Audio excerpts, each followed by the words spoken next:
Broadcasting from the Blanchistan Centre. This is Phoenix FM. This is 92.5 Phoenix FM, community radio for Dublin 15.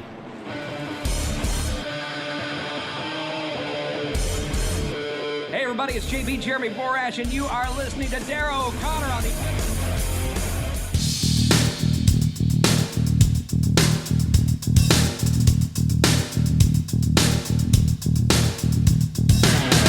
Welcome to the Wrestling Rewind, the only wrestling podcast by fans who don't hate wrestling.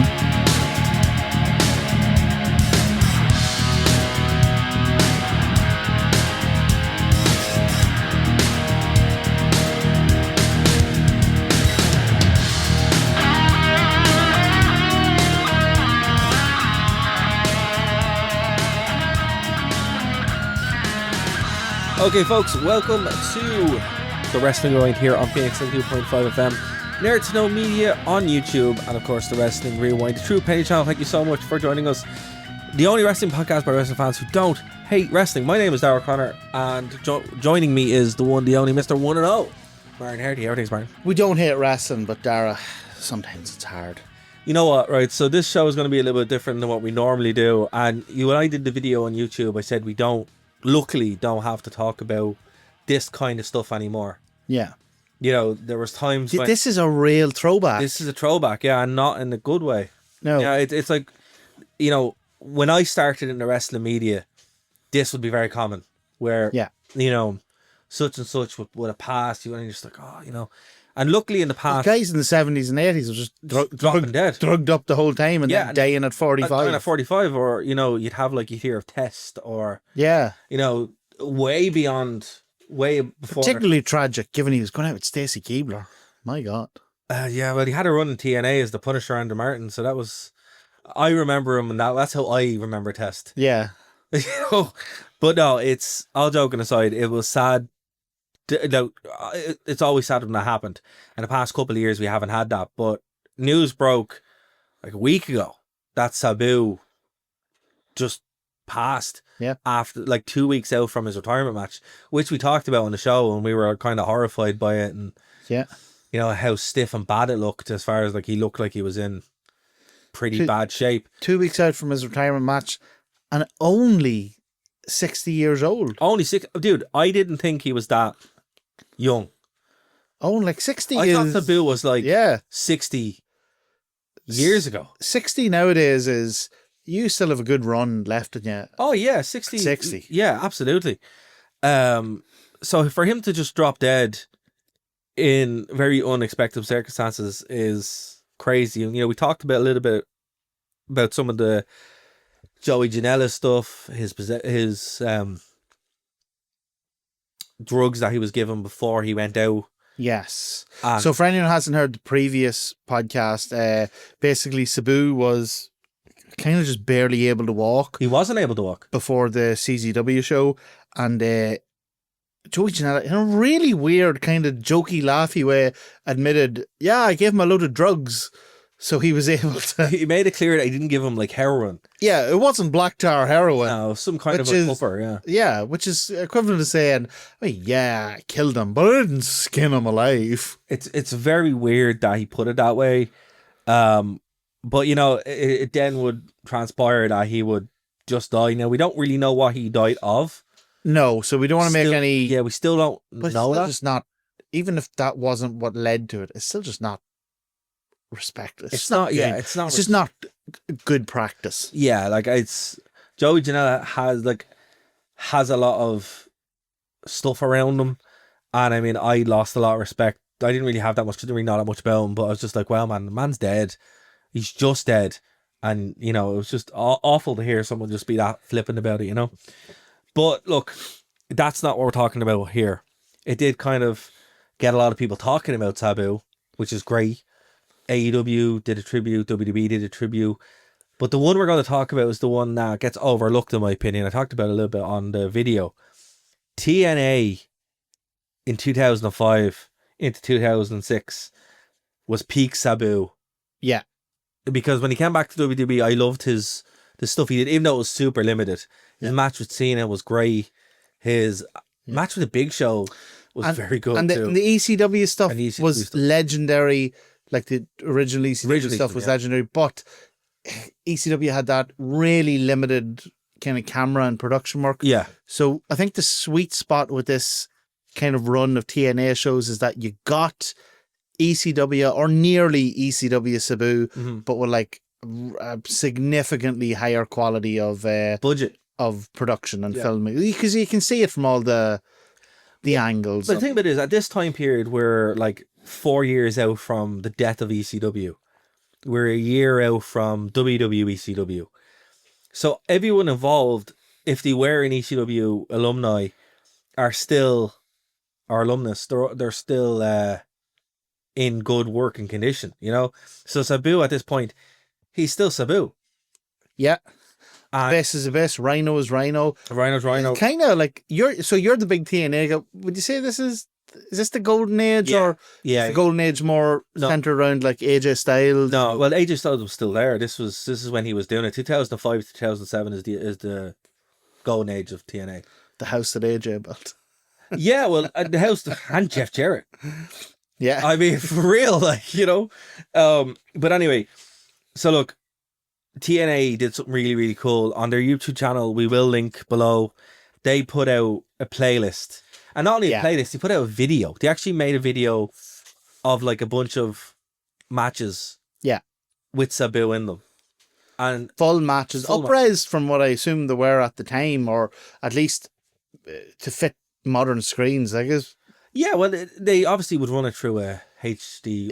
Right, that's what it was. That's what it was. But there is only one match in there that I would have removed, and that's the Hardcore Justice one with RVD. Yeah. Like, obviously, that was trying to be something that it could never be. I mean, I get the significance of it because it was the ECW tribute thing, but if any of the listeners aren't aware, we've reviewed Hardcore Justice, and it's an experience.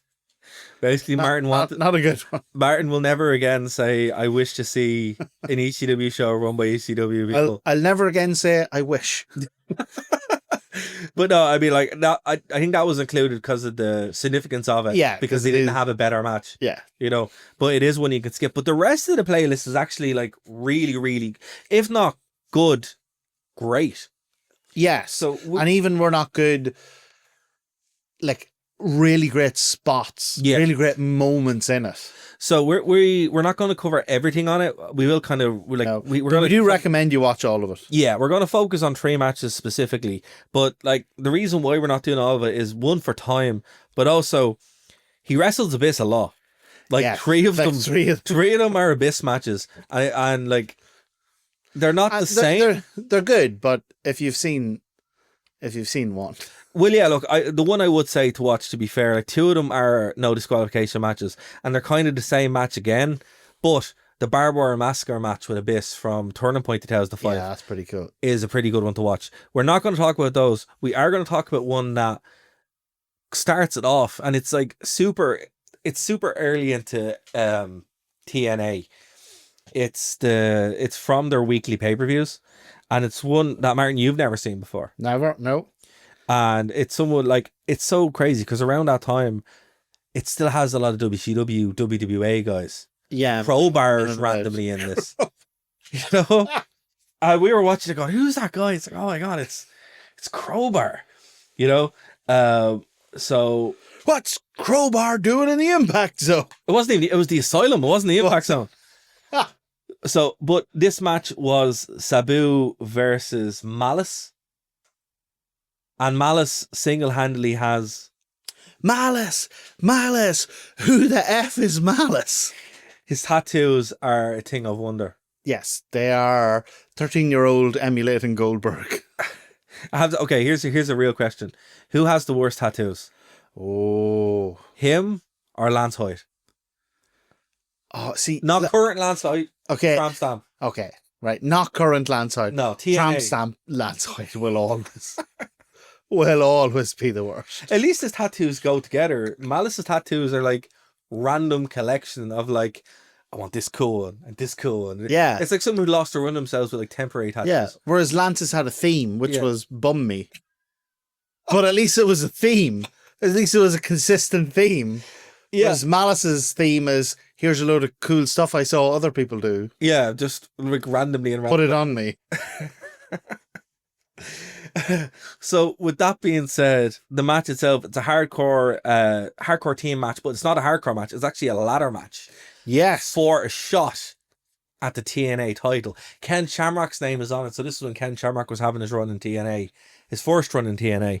And yeah, nobody knew Sabu was going to be there. So it was a big shock for the audience. And that was one of the really cool things about early TNA. Because the weekly shows would have random people show up. Yeah. Macho Man, Lex Luger, Once. once. No, I said they'd show up. I didn't say they'd come back. You know, Scott Hall. Another thing was the contract was secured with a very, very tight clamp, as opposed to the kind of loose hook that they used to use where Everton fell off it all the time. Oh, and also it's a normal ladder match, not a reverse ladder match. No, exactly. So This is straightforward ladder match. it's a topsy-turvy TNA. So what did you think of this one, Martin? As like from the outset and kind of starting off this playlist, do you think this kind of summed up Sabu? Really enjoyed it because, I mean, obviously we're going to talk about Sabu, but I really enjoyed this because I had no idea who Malice was, and it was actually a really good match. And I think what I liked about it was that it took the Chris Jericho, Chris Benoit approach to ladder matches. There was dives, but it wasn't like the violence didn't come from really huge dives or anything. The violence came from real nasty use of the ladder. So at one point, Malice lifts Sabu up into like a power slam, but he lifts him with the ladder. So Sabu is laying on the ladder and Malice lifts him with the ladder. And then when he does the body slam, it's onto the ladder. And it's one of those things where you're just looking at going, oh, that would suck. It really was like a vicious match. Nasty. Like, so you can see the big flips and you're like, whoa, wow, oh. But when you see stuff like that, you're just like, oh, that would be horrible. But Malice was a pretty big guy. Now, unfortunately, he would this would be in 2002, 2003. He would die in 2003 at the age of 36. So a very young guy, really. Yeah. But he was a very, very big dude. Sabu wasn't a small guy either, but he could pick Sabu up like a child. Yeah. And just, the ladder spot does stick with me because not only does he pick Sabu up, but when he slams him onto that ladder, it's the force of them not falling, being thrown. And you could just hear it. It is nasty. And they're not even like the nice, clean WWE ladders. No, it's a ladder. It's a ladder from Walmart or Home Depot or something, you know? Oh God, we got this ladder match. Go out and buy a load of ladders. Oh, a bunch of ladders. And you can tell, when they come out, there's no give on them. It's just no, that sucks. Yes, it does. But you have all your main Sabu spots here. You have the chair throw is bunch of tables. The chair throw is it's iconic. Yeah. It's iconic. Yes, it is absolutely iconic. Yeah. Because it's always cool. It always looks like it hurts. Because it probably does. Yeah, because it's throwing a chair in your face. Also, as well, one thing we've noticed, if we go through the other two matches we're going to talk, Sabu doesn't need the gig. No. He just bleeds because he's getting properly wellied in the face. He's a bleeder, yeah. He's a bleeder, yeah. He's getting serious. So he gets a horrific, so a couple of weeks ago we reviewed or possibly a couple of weeks in the future, it's the magic of radio, who knows, we reviewed In Your House Final 4, and in it Vader gets a very serious eye injury. I'm actually surprised the match goes on, and Sabu gets an eerily similar eye injury in this match. About halfway through, and he's just bleeding more and more profusely as the match is going on. But it adds to it. I mean, I don't know if it's the longer hair and just the approach. When Sabu is bleeding, he looks more like Sabu. Yes. And it's a weird thing to say because when he walks out, he's covered in all these scars and he's in bits. Yeah. But it's not like it makes him look tougher, It's like seeing Cactus Jack without blood. It's like, Why are you dressed formally? What's going on? It's just it takes a little bit of time to settle in. It's not the best match of the playlist, but it really is kind of a good way to ease into it. Yeah, it's a good introduction to Sabu. It's not the best match, but it kind of gives you a flavor of all the kind of big high spots he would have. One thing I picked up on, because we rewatched these before we did this, one thing I picked up on that you might not have, having this kind of one-on-one match with a bigger guy who's there pretty much to take the spots and give the spots. Yeah. It gives the production an opportunity to really introduce you to Sabu. Yeah. Which I think is really cool. Because as you said, in ECW, like the original ECW, they didn't have the money.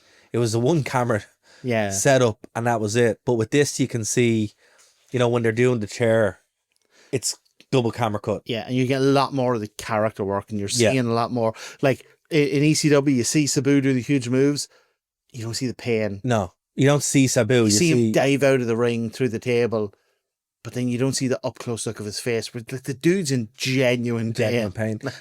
Now, did you ever see Sabu in WCW? Oh yes, he was very briefly. He was only in WCW very briefly. Yeah, but this presentation of TNA is the closest you'll see to like its DNA, because it is WCW. Yeah, just fused with ECW, and this is the closest presentation to a modern, at the time, WCW kind of stuff. So when he was there, they shot him very much the same way. It honestly would shock me if the guys they were using weren't ex-WCW guys. Yeah. The only thing that gave these matches away at the time, and we see it with, like when you're watching the Monsters Ball match, it happened again. The production staff would run away at the end of the finish. So there's to set up the next one. So you see it really clearly. So you can see it happening here if you know where you're looking. But in the Monsters Ball match, you'll see this guy with a ponytail book it just before Rhino wins. You're like, oh man, come on. I know they're going home, but you don't need to like be that obvious. Yeah, it's it's one of my, to this day, one of my hugest pet peeves in wrestling. And some of the AEW guys still do it. Most don't. Chris Jericho was the god-awful worst for it. But do you know that thing where they're going to kick out, so they keep their eyes open and they look directly at the referee? Mm-hmm. Like, that ruins it for me. Like, close your eyes. It's a 3 count. Once you hear 2... Kick out. But Chris Jericho's the worst for... Chris Jericho doesn't look up at the referee. He does these huge, bulging, googly eye, like he's trying to tickle the referee with his eyeballs. Oh, wow. Oh, it just... Now I'm going to watch that the whole time. It's once you see it, you can't unsee it. But see, I mean, I can understand that in the ring to an extent. This is like the backstage. Yeah. Use an earpiece. What do you... Use a walkie-talkie. Like again, you can see it in this match a little bit, but obviously the asylum was laid out. It was a little bit smaller, but a little bit bigger. The 6-sided ring means they had to like adjust it. And in the Monsters Ball 2, you can see the guy just hanging out at ringside. He's like, I gotta go now. He just runs, and it's like, oh, come on, walkie-talkies. But this match, really good, a really good way to introduce you to Sabu in this TNA run. It's very, very good. Now, before we move on to the next match, because I want to get this in before personal stories. Let's do it. Before I was introduced to Sabu, so when I was wrestling in Cork, we actually got Sabu down for one of our shows. He flew into Cork Airport. And he flew into Cork Airport. Sabu. Genocidal, homicidal, suicidal maniac. Flew into Cork Airport. And I picked him up. Not just him, he was with his partner, possibly wife at the time. So did you call him Sabu, or did you call him like... Oh no, I wasn't going to. I'm not going to call the Undertaker Mark. I'm saying it's like, because the Sheik would refuse to talk to anyone if they didn't call him, even his own family. Yeah. Well, look, I it never came to that because I just called him Sabu. Oh, fair. Okay, that makes sense. You know, because he's Sabu. Well, we're I not know, but like you're hanging out with him, like what's his name? Terry. Terry. I'm going to rock up this guy who's been training to do suplexes for 2 years. I'm going to rock up to Sabu and be like, oh, well, Terry, we're equals. But, so yeah, I went out, like I said, he was with his partner or wife or whoever at the time. She didn't appear a lot in his, she's got the Aladdin gear on and all that. Did she? I can't even remember her name. Because that's what the Sheik's wife used to. Yeah. Yeah. Maybe it was like a Chris Benoit type, what do you call him? Kevin Sullivan. Sullivan situation. Whatever it was, I picked up Sabu and his missus, and the genocidal, homicidal, suicidal maniac could not have been nicer. I drove him out picked him up in Cork and in the airport, and we drove in, and he chatted away. And What did he talk about? well, this is the thing. If you want to just chat about being in Ireland, he'd be like, oh, yeah, man, I've been in Ireland a couple of times. You know, wrestled here, it was really nice, wrestled there. And if you wanted to like be a trainee wrestler and say, hey, do you have any advice? Do you think, what about doing this, what am I doing that? More than happy to give you any advice. Did you ask him? Oh, I was just like, kind of a little bit starstruck. But also, I was kind of, imagine you meet God, right? I'm not saying Sabu's God, but I'm just saying, imagine you meet God and he has the answer to every question you've ever wanted to know. And he says, why don't you ask me a question? And you'd be like, Because you have so many. yeah, because so many. Yeah. So I just kind of remember asking him about character work and about, like, oh, what was he thinking? Like, you know, is the hardcore style worth it? Like, should I lean into that, or should I like really stick to like more of the? Because I was like, my two favorite wrestlers are Bret Hart and Mick Foley. So I was kind of like, which one should I which go of for? these pads? But no, man, he laid out that he's like, look at me, dude. I'm gonna get out of this car and I'm gonna wrestle this match tonight, and it's gonna be amazing. But I'm gonna hobble out of this car and I'm gonna hobble to the arena. But so he went and he did the match. Great match. A big 4-way hardcore, no DQ Sabu match. And he did all the Sabu stuff. He did the chair out of the ring, the tables, the leg drop, the throwing the chair. It was vintage Sabu. Was there barbed wire? There was the ring wasn't a barbed wire, but we had actually, and I'm gutted, I got drunk and I gave it to a couple of Germans, and I shouldn't have. They wanted barbed wire stuff for the barbed wire match, so I went and wrapped my Hurley In barbed wire. in barbed wire, Ah. and I gave it to them for the match, and I got it after, and I was like, my barbed wire hurl has Sabu's blood on it. And whatever happened, I was at a party one night and I got stone drunk and I gave it to these Germans. But anyway, after the match, Sabu, like stinking like a horse, covered in blood, hops into my car because we were working for a dreadful promoter at the time, didn't have showers or anything backstage. Oh no. And I drove him back out to his hotel, and we get out of the hotel, and do you know, at the time I was very self-conscious about, and I even hate the term now, not appearing like a mark. So I would meet all these great wrestlers and I would never ask for like a photo or anything with them. Oh man. But drop Sabu off at the hotel and got out of the car and opened the back to go get his bag, and he gave me a big hug. Didn't ask for it, just came in, he was like, really appreciate it, brother, thanks. And he came in to give me a big hug. Well, covered in blood. Covered, I didn't give a shit. But it's something I've found with the different wrestlers I've met, that the more deranged their personality, like The nicer they are. genuinely nicer. It's like Mick nice Foley. Yeah, Yeah. 100% Mick Foley. I've met Mick Foley like 3 times. Yeah, All the times when he was signing books. Never met What him a in a wrestling. great guy. What a great guy, yeah, for what a real. nice guy. Like and Sabu, I couldn't believe, was genuinely caught off guard. So look, I didn't know Sabu. You should. I would have asked to see the scar for the super glue. He glued his muscle back You together. could not see it. Did you see it? His whole body is. Yeah, but his whole, when he ripped the muscle No, off but his arm. this is what I mean. It's like, it's almost indistinguishable, because Really? when you see him topless in real life, like his whole body is just these Scars. thick ropes of scar tissue. Man. You know, but look, I'm not pretending I didn't know Sabu. I gave him 2 lifts one time. I'd say I spent 40 minutes, me and him personally chatting.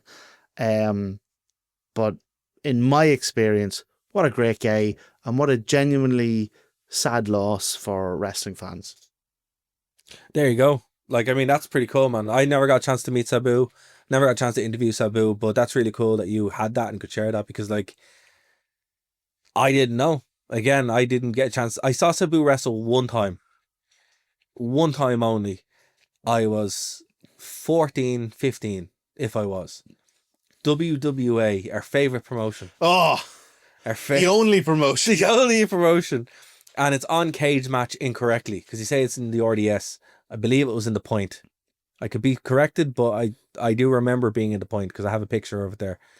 And it was a hardcore match, Sabu and Norman Smiley. And he...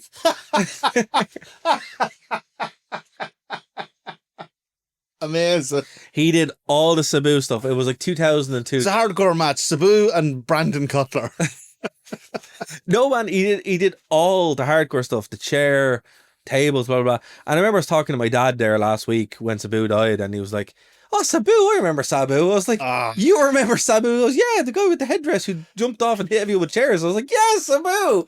Because how could you not remember It was Sabu? an iconic look, wasn't Oh it? man, like And even his music is amazing. The TNA one not so much, but the WWE one, the ECW one, and even in AEW they used it properly. It was unreal. And do you know, for a whole industry where for literally 100 years, fellas have been coming out to the ring or to the crowd and putting their arms in the air, it's so hard to have a genuinely unique kind of gesture to the crowd. That when you do it, everyone knows what it is. He had that pointing to the sky one. He had that, and it was awesome.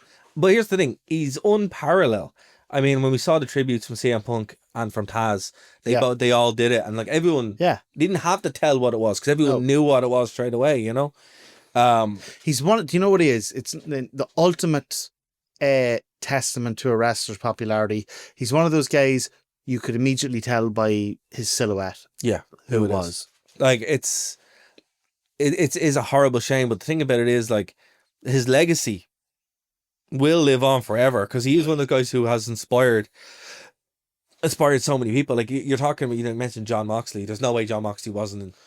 John Moxley was 14 years old and absolutely nose to the screen watching ECW Sabu. Even in TNA Abyss, there's no way Abyss wasn't. No, I mean, the fact that he wanted to work with work with Sabu so much. Yeah, it's like, come on. I mean, there's no way. He's a byword. Like, Hulk Hogan's a byword for WWF. Sabu is a byword for ECW. See, I think that's a disservice. He's a byword for hardcore wrestling.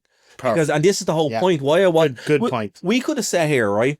We could have sat here and talked about our favorite ECW match. Yeah, but that's a disservice. I genuinely believe his best work from a holistic standpoint is in TNA, because you could see it. Yeah, or see it in indies around the world. Yeah. Where I am living proof that even when there wasn't a TV crowd, even when he was in the back arse of Cork in front of 150 people, he gave it everything that he gave when he was on pay-per-view. I got a good bit of voice. Now, it's not the same thing, but I think wrestling and music has a lot of crossovers. Remember, I was asking one band we were opening for a couple of years ago, what advice would you give to, like, a band? Yeah. And he's like, play every show. What? Instruments. Play every show as if it's a sellout and there's thousands of people there. If there's 5, amazing there's advice, 10. Yeah. And you know what? I mean, that's what I'm saying. That's just amazing life advice. Yeah. It's like, everything you do, just do it as if it's like the biggest thing in the world. Because if it doesn't mean anything to you, why should anyone care? And I think that's when you're watching a Sabu match, you're like, he's going to go out there and it's going to be insane. And he's going to give everything he can. And I mean, like, look, you can see it in ECW, but I think the TNA pool that TNA themselves have pulled in this playlist kind of captures all different spectrums of it. Yeah. And with the next match, I really think that sums it up, Martin. Monsters Ball 2, the second Monsters Ball that there was, Bound for Glory 2005, a pay-per-view that we'll probably watch in its entirety because it's great. Yeah. Rhino's crowning moment as the TNA champion. But not only, AEW superstar Rhino. but you also get to see Jeff Hardy nearly kill himself in one of the most legitimate scary spots in TNA, in wrestling history. I gotta say, kind of awesome. Yeah, but I mean, like, look, and this was also Jeff Hardy's first run in TNA when he was on substances. Yeah, probably all of them. All of them in the world. All of them. And like this, you can see which substances. List them. Let me list the ones he wasn't on. Calpol. But you see, and as a result, like, he just does these insane, crazy spots. Yeah. And like Father James Mitchell runs out and he's literally like, "No, go higher, you'll die." And so he climbs onto the stage, onto the actual stage, and you can see where he's like looking at the thing, going, "Am I meant to jump from here?" He goes the wrong way as well. He can see Father James come running. I've gone, you have to go higher. Down there. Now, I gotta give it to him. It does look amazing. It's an amazing, but it's so dangerous. He doesn't hit it with like a lot of slack. He just makes it. Do you know what as well? So I'm going to say, Dave's are more impressive, not from height, but when they're over something. Oh, and the swanton, because you need to flip. And make the distance. It's not like he did a frog splash. So like everybody talks about, like, say, Shane McMahon's Dave off the SummerSlam stage. Yeah, SummerSlam, because it's like 50 feet or whatever. Mm-hmm. But it's literally just a drop. Yeah. Whereas to me, I think, do you remember Kurt Angle's somersault off the stage over the lights? Oh, it's unreal. Yeah. That to me is more impressive. But that's also from TNA. Exactly. Perk Angle is peak angle. Yeah. I know he hates that name, but come on, like. But I think that's the same thing with this, because it is quite high, but it's not like lunatic high. It's the fact that he has to clear the distance and get over the edge of the stage and the lights. So he has to get over the set, and he has the stage and the light, and two tables, and he has a space of 4 feet to safely land. And if he doesn't do it, he's just dead. Like when he goes over, it's like if he misses, he's just dead, which is like. But he makes it. Although, as you say, he had that many drugs in his system at his time that even if he didn't, he probably would have finished the match. But like we were watching it again, we're like, oh, that looks like a hurt, and he's physically limping. He's pulling himself back. So even with all the stuff in the system, he's like, look at it, Jeff, you're not that good a seller. No, it's like you're actually just in bits. But like, even with that said, like, you have Sabu in the ring doing all of his spots, hitting all the crazy stuff with Abyss. Him and Abyss work, like, just like with the first match. I think Abyss is like that brought out with someone who was like, actually good. Someone who really vibed with. Yeah. And look, there were two guys who weren't afraid to, you know, in terms of the hardcore stuff, go the extra mile or really lay it in, you know. Yeah. Or if someone would suggest something as a joke, what if you strapped your whole head in barbed wire and then did a diving headbutt? He's there taking notes. He'd be like, go on. Yeah. Go on, yeah. Here's the bit though. You haven't seen this match before today. No. But you called the end of it because you saw Abyss walk out with the thumbtacks, and I was like, well, I know who isn't going into them. There's only one man going to those thumbtacks, and it's the guy who's holding it. I was telling Dara when we watched this that back when I was wrestling, I could do a top rope moonsault. Loved it. But I was never confident about hitting it on somebody without hurting them. So in my whole career, every top rope moonsault I ever did, someone rolled out of the way. And I think it's the same with Abyss and his thumbtacks, that every time he introduced the thumbtacks, he was the one who went into them. But it's like in this one, he didn't use the thumbtacks, but that's how he lost the match, because he was trying to. Rhino hits him with one of the best scores ever through a table. Savage. Cuts him in half. Cuts him in half. Yeah. Looks like not one of these scores dive, bounce, flip off. Like one of these gores where he looks like he's trying to run through him. And the table just smashes it. The table just gives up. It's just like, no. On impact, the table just disintegrates. And then from there, you have like the go home part of it, which is just, it's just class. But you get Rhino winning his TNA title and really being crowned. It wasn't his only run, but it's why he can't be on my Buckley list. Yeah, because it's I mean, he legitimate world champion. Well, twice, because he won the ECW champion and there you go. Rhino's one of the best of all time. So even though he has all the characteristics of being a Buckley, and he sometimes is, he's also not really. Rhino's one of the best of all time. But Sabu, it's a showcase to see how pivotal he is, because while all this chaos is happening, he's kind of guiding the whole match, and the match is built around him, which is interesting because you have like Jeff Hardy there, he's doing his spots, but he's not there mentally. It really is Abyss and Sabu who are the anchor points in this match. Yeah. Which is really, really cool to see. No, it's a fantastic match. And again, like, so we talked about earlier how the Malice ladder match is maybe a good introduction to Sabu because it gives you kind of a flavour of just a kind of a general smattering of all his spots, what he's about. This, if you really want to get to know Sabu, this is him. Yeah. This is kind of his bread and butter. Like, and there are two other matches, the no disqualification matches from 2005. Yeah. On this playlist, which we're not going to talk about. I would say watch them because they kind of build on this as well. There is a spot where Sabu does go into the thumbtacks, to be fair. Yeah. In that one. But this whole playlist is worth watching. And again, like, we genuinely need to give a shout out to TNA for the amount of content that, particularly now that they're in cahoots, secretly bought, who knows, by WWE, the amount of content that they still just give out. But you know what I think it is as well, right? I've said this before, that like AEW and WWE's main roster are full of TNA guys. Yeah. It only makes sense that even if WWE aren't, but look, I do believe that WWE, if not a majority share, there's something going on there. But even still, you're able to go in and go, oh yeah, Christian Cage.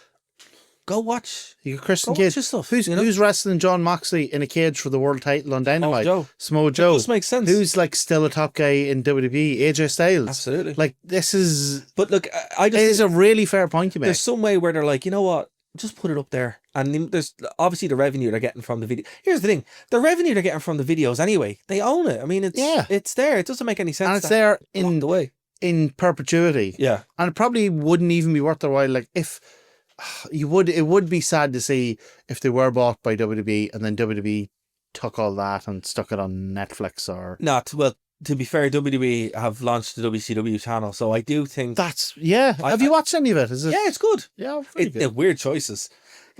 There's an intern there just picking random stuff that they just find interesting. Have they even paid an intern to do it, or is it just AI? I don't know. Is it just an AI bot that picks random? Listen, I coming up tonight, Thursday, 22nd of July, 1996. No, Thunder. Thousand Thunder. That's what I'm saying. There's just weird stuff there that makes no sense. Main event, Disco Inferno versus Norman Smiley.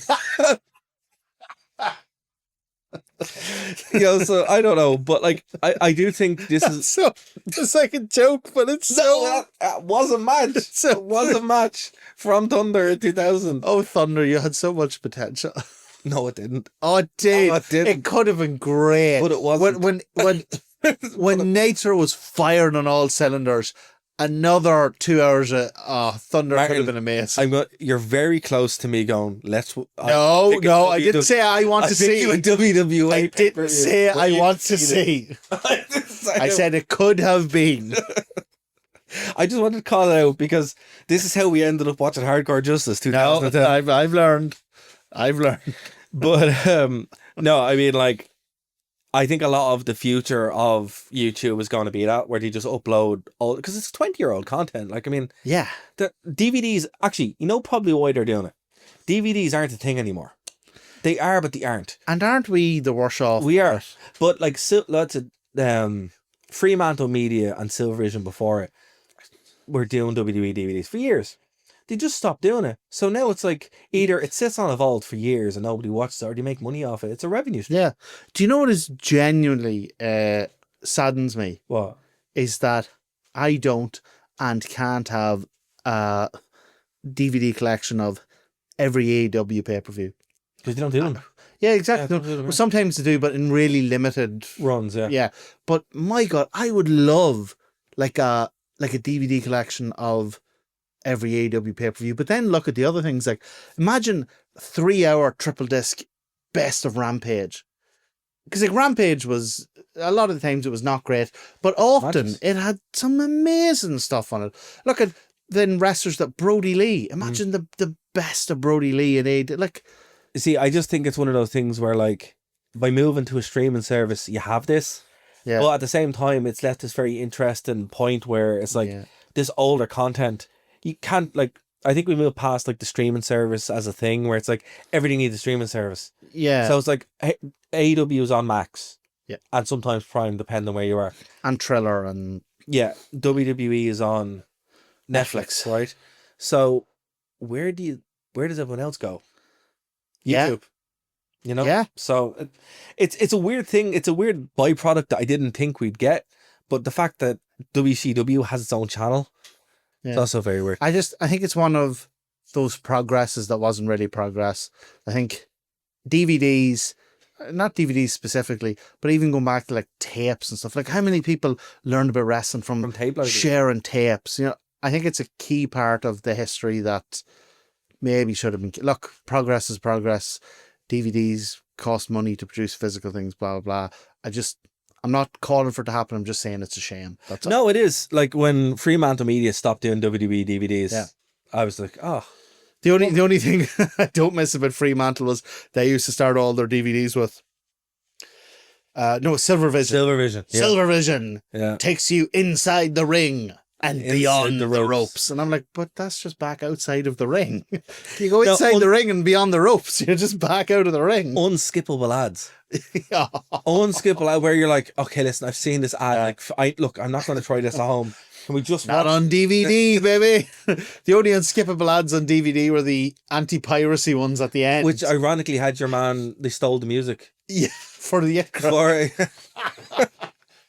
For anyone that doesn't You know, wouldn't steal a movie. You wouldn't shoot a baby. for anyone that doesn't know, the music that was on that ad was actually not paid for to be used the way it was. So the anti-piracy ad had music that was pirated technically. That is amazing. It's so funny. And they end up having to give it like a couple of settlement. years ago, the chief constable of the PSNI rocked up to some meeting, and journalists were taking photos of his car, and then they noticed that it had no tax. The tax had run out on it. It's literally that. He You're was like, driving an untaxed oh, car. that's too funny. But like, it's literally that kind of thing where it's just like, you can't make this up. This is too perfect, you know? All right. Last match that we're going to talk about. This one is interesting, Martin, because like it's with Samoa Joe. It's a TNA steel cage match, and Sabu has a broken arm. Legitimately. Yes. It's during Samoa Joe's Titanic run with the X Division belt, where he just would kill X Division guys. Genuinely looks like a killer. Yeah. The only thing when we were talking about this was Samoa Joe is one of those guys who looks far better without hair. Like The Rock. Because he's got this like jet black hair, but with a coif or a quiff in it. And because of his Samoan complexion, it just looks like Italian mafia. It's funny because in the main event Mafia, I don't think he was in it. He wasn't even in. He wasn't in the main event Mafia, so that's just pretty funny. But this one is a sleeper one. It's one we've talked about on the show a couple of times, Baron, but you've actually never seen it until today. No. What did you think about this as not only a Sabu match, but also like a cage match? Really, so one thing I love about cage matches, I'm not a big fan of the escape the cage match. I like the cage as a structure for keeping two guys in and keeping interference out and keeping two guys who want to kill each other, keep them in like the same confined space. Like penned animals. Perfect. Like penned animals. the broken arm, even if I hadn't known it was shoot, and now that I know it was shoot makes it even more impressive. But even if I hadn't known it was shoot, it gives it that thing where Sabu is not just this penned animal, but this injured animal. You know, injured animals lash out. Well, there's a bit in it where he has a screwdriver and he legitimately stabs him in the leg. And then the referee has to be like, no, and takes the screwdriver off him. And I'm like, yeah, I mean, I think he actually really hurt him there. There's a bit in it where, so he has a screwdriver and he genuinely gives it to Joe in the leg. And in the next sequence of moves, Joe gives it to Sabu in the broken arm. And you have to wonder, is this great wrestling or is that a receipt? I think it was a receipt trade where it's like, you stabbed me in the leg. I'm going to actually break your arm more. But like this whole match, it's really, really good because Sabu gets over by losing because he's injured. Yeah. And he's not outclassed, he's just injured. Like, he comes off strong, throws the chair into his face, does the Sabu spots, gets worn down, and near the end, he only really gets set up for the finish because he tries to go over the top and can't. Yeah, he does some awesome, like, not out of the ring spots, obviously, because there's a cage, but he sets up the chair to do his out of the ring spots. And bounces off it. Bounces off the rope. So cool. Or jumps onto the cage, and then, like just pinpoint accuracy, grabs onto the cage, turns, pivots in midair, and turns it into like a plancha, or his double leg drop, or like a whole slew, like just genuine innovator. Absolutely. And it's like, it's one of those, like the 6-sided ring.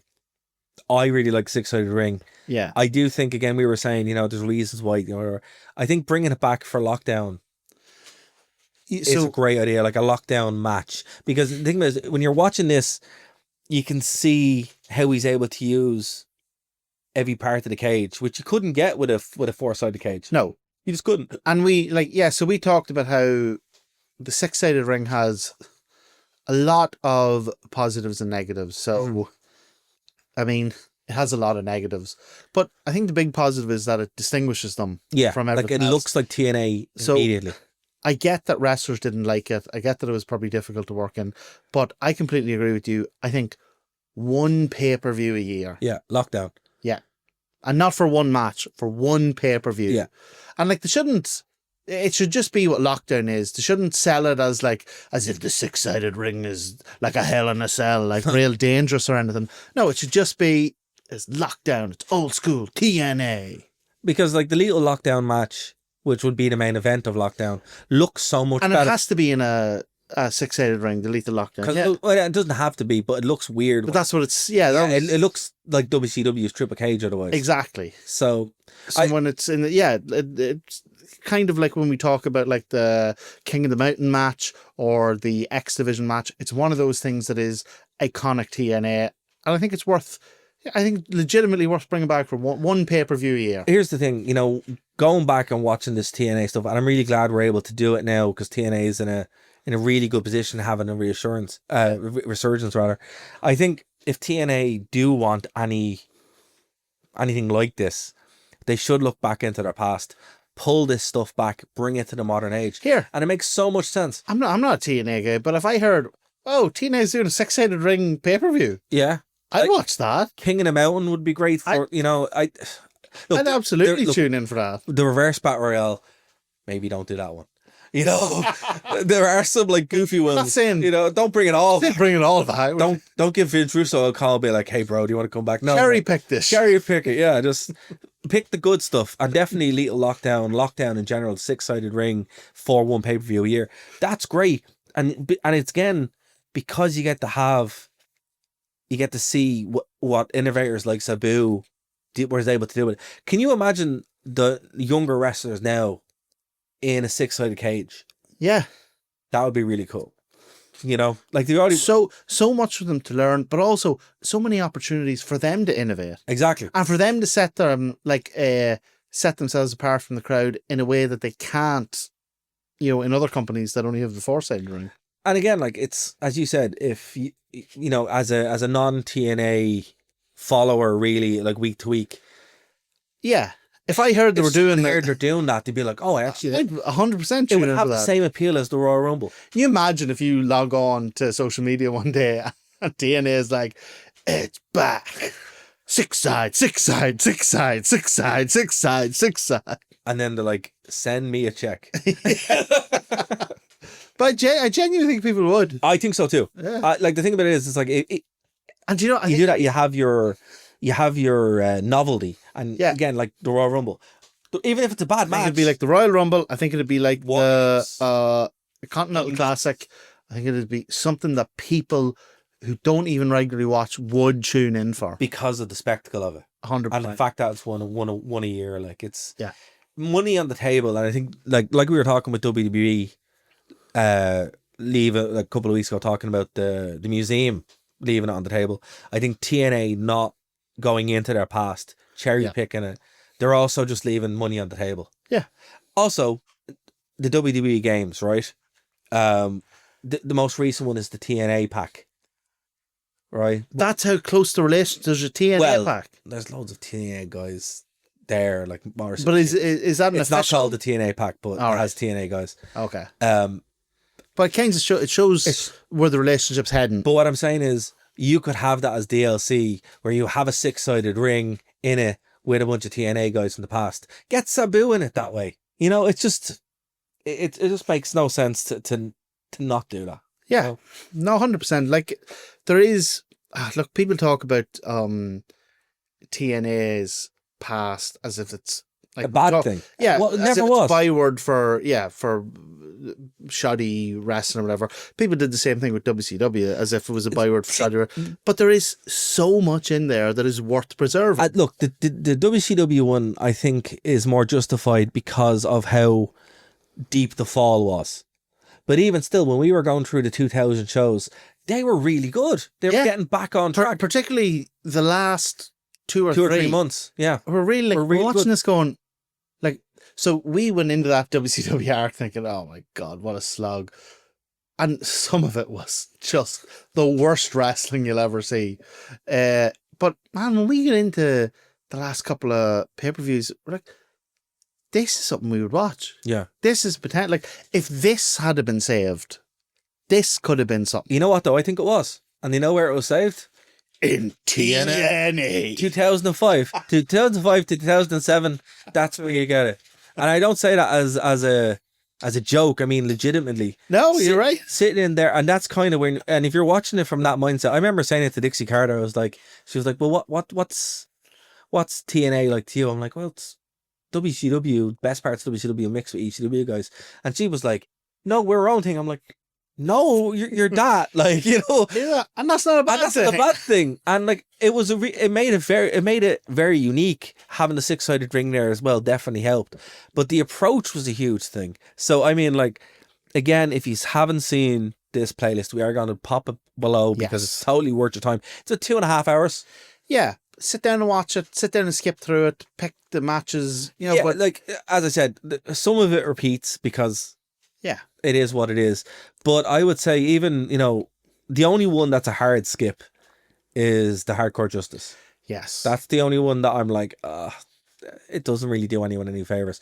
But everything else is top notch. The 3 we've talked about, definitely a good primer if you've never seen Sabu for some reason, Yeah. or never seen Sabu outside of ECW. outside of, God forbid, outside of WWE. There were 3 really good WWE matches, to be fair. My abiding memory of it is when he was supposed to wrestle, and then Vince McMahon just went, yeah. "Ugh, what are you? Get off my show! But he was just What? all of a sudden replaced. What are you doing?" Oh, In- God, in that was in one of hardcore. those dreadful like Cyber Sundays, or was it? No, it was December to Dismember. Oh, Remember he was replaced with Test? the ECW pay-per-view Yeah. to replace Sabu. With Test. Vince McMahon, burn in hell. He's not dead. Burn in hell alive. Oh, man. So, Martin, closing words on Sabu and on this playlist. Just a phenomenal wrestler. An absolute, look, nobody's going to say he was the best technical wrestler in the world, but a man who saw a crowded market and made a unique position for himself. A tremendous athlete, somebody who like really genuinely gave his body over to the fans. But most of all, in my short experience with him, a genuinely nice, humble, friendly human being. And look, if I'm someone who met him for 40 minutes and I miss him, I can only imagine how his friends and family feel. Absolutely. We'll leave it there, folks. Thank you so much for checking us out. If you want more of this content, please do subscribe, like the podcast, the video. That helps us a lot. Leave a comment below. What's your favourite Sabu match from TNA, from ECW, from WWE, from WCW, or from the Indies? We'll be back next week here on the Wrestling Rewind. Bye, guys. Keep on it.